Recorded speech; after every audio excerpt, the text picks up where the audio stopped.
Dan and Amy, and our next guest has some thoughts and advice on how to communicate with your woke kids during the holidays. He's put together a list of some offerings. I'm not going to steal all of his lines, but there are some that I like. So this is how to deal with your kids during the holidays. It's almost like a Letterman top 10 list, except there's about 24 here. Let's see, some of my favorites from the list. Every minute you opine, I deduct a hearing fee from your inheritance. That's the one I was going to say. I like that. That's Let's good. begin tonight's feast with a prayer for whoever it is you're praying to today. Oh, that's good. Praying to, not for. Get it? We have eliminated carrots from the menu because beta carotene can discolor your skin and lead to appropriations of someone's culture. And then, the way that my father would deal with, any acrimony at the table. Wait, whose house are you in? Who paid the mortgage? You're welcome. Now shut the frack up. There you go.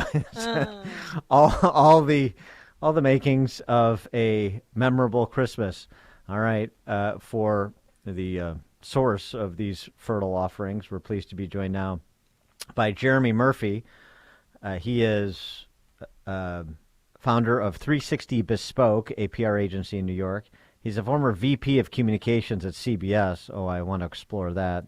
And he's also the author of the forthcoming book, Blank Off Chloe, Surviving the OMGs and FMLs in Your Media Career. That book doesn't come out until March of next year, but of course you can pre-order it on the Amazon at present. Jeremy, thanks for joining us. Appreciate it. Thank you. Thank you for having me. Jeremy, what's an FML? It's Frack My Life. Frack My Life. Yeah, right. Okay. Well, Very thank you. good. All right, now go ahead, Dan. Thank you. So, Jeremy, are there any seats left at your Thanksgiving table? Because I kind of just like to be a fly on the wall. I actually have several offers, and I'm auditing them to make sure, the dinner table is properly diverse. Of course. You want to make sure it's culturally representative. And I'm also looking at people's, childhood Halloween costumes to make sure, no one dressed as an Indian. Oh, that's right. You got to do a deep dive on everybody. Yeah. No question. Big audit. As someone who's the VP of communications for CBS, is that the source of your vitriol in the direction of the woke millennial set? That, and, I started my own firm 5.5 years ago, and I have to deal with a lot of young people, Gen Zers, and they all seem to be named Chloe, by the way.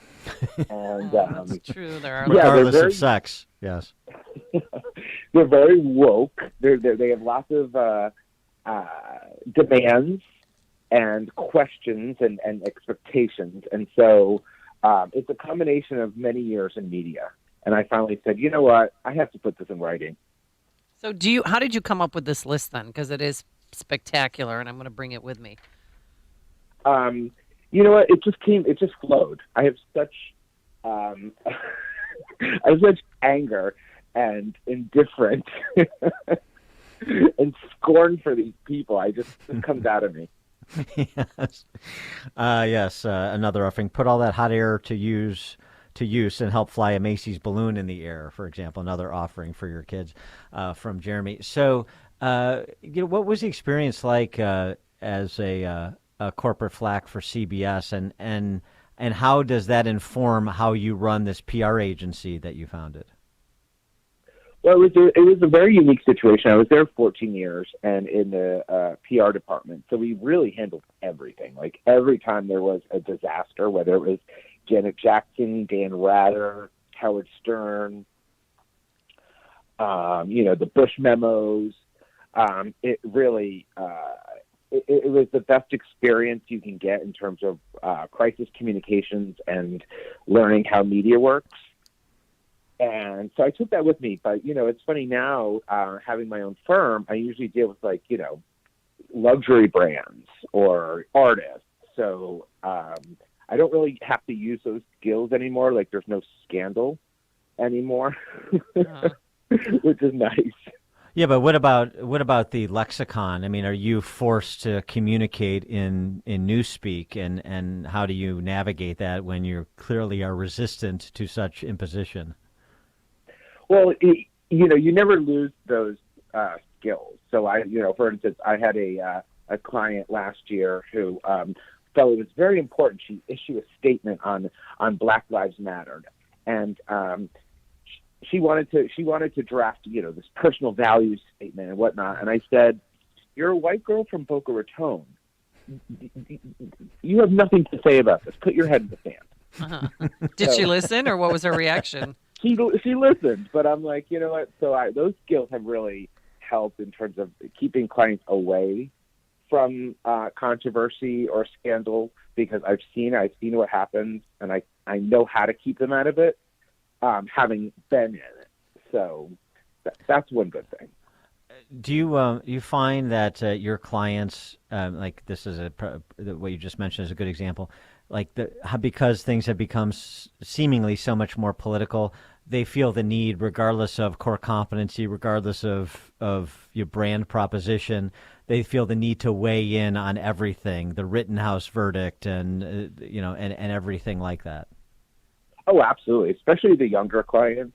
They feel like they think they're Secretary of State and they need to write a statement about everything. And it's just farcical. I'm like, you know what? You work in luxury. If they're making get trained, just be quiet. Well, do you think Let's that, have but the battle. why do they seem so entitled and so self-absorbed? How did we get to that point? Oh, you know what? They have too much self-confidence. They have too much self-esteem. This is these Gen Zers were raised by parents who told them nothing but what a superstar they are, and they never heard different. Like they got a trophy for coming going to school. It was everybody's a winner. No one ever lost a game, and then they grow up on social media where everything is applauded. Every photo gets likes and followers and comments. And so they think everything they say deserves a proclamation, and we should all listen. And that's how they grew up. You mentioned your 14 years in CBS. It was a great training ground to learn how the media works. How would you describe how the media works, how it operates? Oh, now it's completely dysfunctional. Now, I mean, honestly, with social media and fragmentation and people really deciding, they just want to reaffirm their own beliefs. So, like, if you feel one way, you can watch this network. If you could feel another way, you can watch that network. So I don't understand it anymore. That's one of the things. It keeps getting stranger and stranger. Yeah, but do you trust them? I mean, I had somebody that texted our show that said, I don't even trust the sports scores anymore on local media. And I thought, you know what? Because he said, I find myself checking to make sure that they got it right. That's what a lack of trust there is. Yeah, and a lot of that is economic. A lot of media, a lot of fact checkers are leaving. A lot of jobs are disappearing. So you get, people who don't really have an expertise in a subject reporting on it. And also this rush to be first. No one's really stopping to say, wait a minute, do we have the right information? And everything's spreading on social media. It's people think they're news, they're a news organization, and so they're putting stuff on social media that it's not true. So I don't understand it. It's like a three-headed monster now. In your mind, did it change before you left CBS, or was there a moment or two that you mark as watershed events? It's been slowly changing, but like I would say last 4 years, with the Trump administration, where news went nuts because it was like every day there was some kind of scoop or revelation. I had one thing, a news organization reported on something that was completely untrue. And I called the reporter and I said, none of this is true. And he said, darling, it's too good to fact check. Oh my God. I just asked because you mentioned that Dan Rather, and we could at a different network we could mention Jane Pauley and the that scandal with, what was it, Ford, I think, where they cooked, or GM, one of the car companies, where they cooked the report there. Yeah, and so I mean, we had muckrakers in your time. We had people trying to push a particular point of view rather than present something that's value added to the listener in terms of a better understanding of the world around them. So that was happening. It just seems that maybe it's accelerated and deepened in the last, 4 years, you say, the last decade maybe.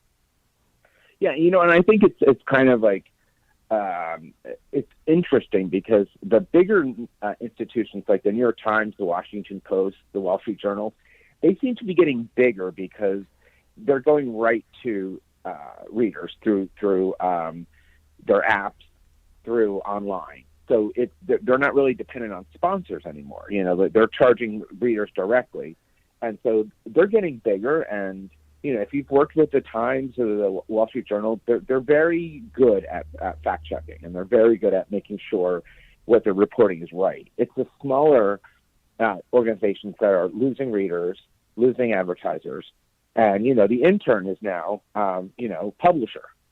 Right. So yeah, so you're seeing a lot of different monsters now.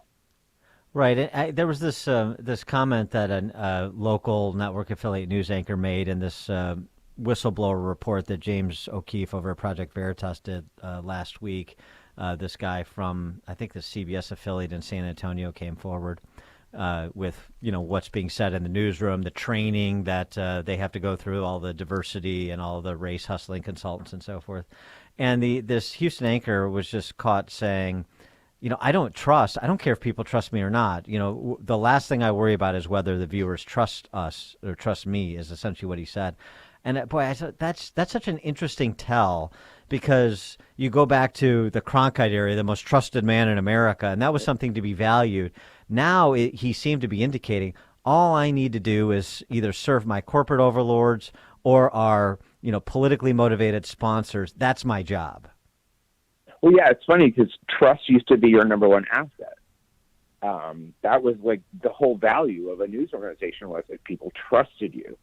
Now it's keeping your job, making sure you're getting the ratings, making sure,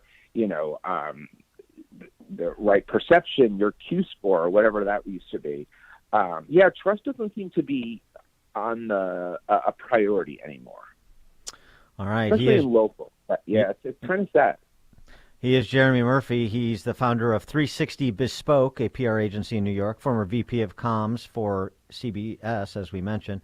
His book, coming out in March, but you can pre-order it now, F Off Chloe, Surviving the OMGs and FMLs in Your Media Career.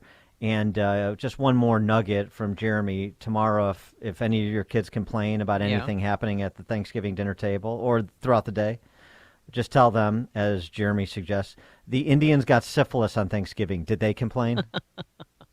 So wise. Yeah. Jeremy Murphy, thanks for joining us. Appreciate it. Thank you. Take care. Thank you. And he joined us on our turnkey.pro answer line. Connect with Dan and Amy on the AM 560 The Answer mobile app. Just text the word app to 64636 to download the app today. Grandview buys homes. Hi, I'm Tom Detlich. Grandview has been helping families who want to sell their home for over a decade now. Grandview is different than using a real estate agent to sell your home. We buy the home directly from you in as little as 10 days.